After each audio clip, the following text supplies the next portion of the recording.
Welcome to RealPen's podcast on what the heck is happening with U.S. healthcare. To say that the healthcare system is under extreme dissatisfaction would be an understatement. Never would I, of my 50 years of practice in the healthcare, dreamed of seeing the level of dissatisfaction we have currently. But that means we must press on and improve. So when we're going to look at how the healthcare system is structured and operates, we're going to point out some fatal flaws within the healthcare system, and we'll close with understanding how having these basic understandings will help us improve and move forward in a constructive way. It is standard to start with customers, individuals, and so forth in any business endeavor, but interestingly, the healthcare system is a place where individuals seem to never be number one. So what happens is a person's living in their life and they have a health problem. They go to the stakeholder of the healthcare system, what we call the fifth stakeholder, and immediately what happens is the insurers and health plans get involved and they're going to manage the individual and their care. And so what really happens is the chaos of all the kinds of managed care things that go on happen. And if you obey the rules at the hospital level and at the individual level, then they grace you with reimbursement. The confusion is the reimbursement doesn't actually come from the insurance companies. It comes from employers, the federal government, and state and local governments, and they are the ones who fund the system. This is certainly how it works and how it feels to us across the U.S. I'll stop any further comments to let this just sink in a bit. After you catch your breath from the previous slide of saying, wow, that's obvious that that doesn't work, we're going to go through the fatal flaws of the system that you saw on the previous slide. Fatal flaw number one, individuals are not connected with their health systems except when they're a patient. Fatal flaw number two exacerbates that because money from employers, federal government, and state and local governments does not move except when the people are members and are patients. It's a win-lose financing system between health systems and ultimate payers. So one of them has to win with healthy people, the other one wins with sick people, and there are many more details to that, but we're going to hit a couple.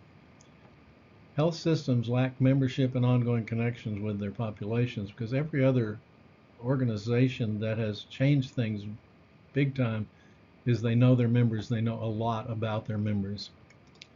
Hospital pricing and cost shifting has pushed power to the networks and traps employer plans.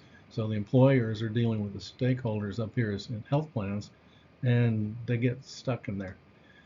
Membership, administration, and medical management is in the control of insurers and health plans, but without the geographic and fixed cost risks of either the health systems or the employers and the federal government who has populations in geographic areas.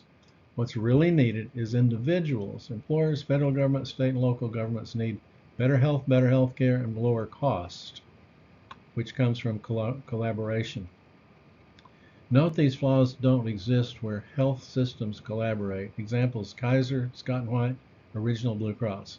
Immediately, my health system friends are going to say, you're talking about capitation. I'm saying, no, Dr. Garfield went over to see the people at Kaiser and did a direct deal. Doctors Scott and White went over to the Santa Fe repair station and did a direct deal. And Original Blue Cross, the total Blue Cross thing came out of doctors and the school district dealing with each other directly. Fatal flaws, got to do something about it. So what's the use in all this? What's the value of this exercise? This representation of the organization and structures and operations of the healthcare system and the fatal flaws, I don't present it as the real view, it's my real view, but it is certainly a defensible view. My purpose is to provide some structure that supports constructive thinking, leadership, and action focused on sustainable structures and operations that provide better health care, and lower cost. These conversations clearly need to include some complexities. One is aging population, which we'll talk about in another podcast, rural health, which we have 60 million people in rural U.S. Healthcare is at risk almost everywhere in the rural communities. Underserved are everywhere, and that's going to grow. And at the same time, there's advancing technology, and both on medical, transactional communication, vast opportunities, and we're going to have healthcare professional shortages, which has already happened. So thanks for listening, and we'll see you with some other podcasts as we move along.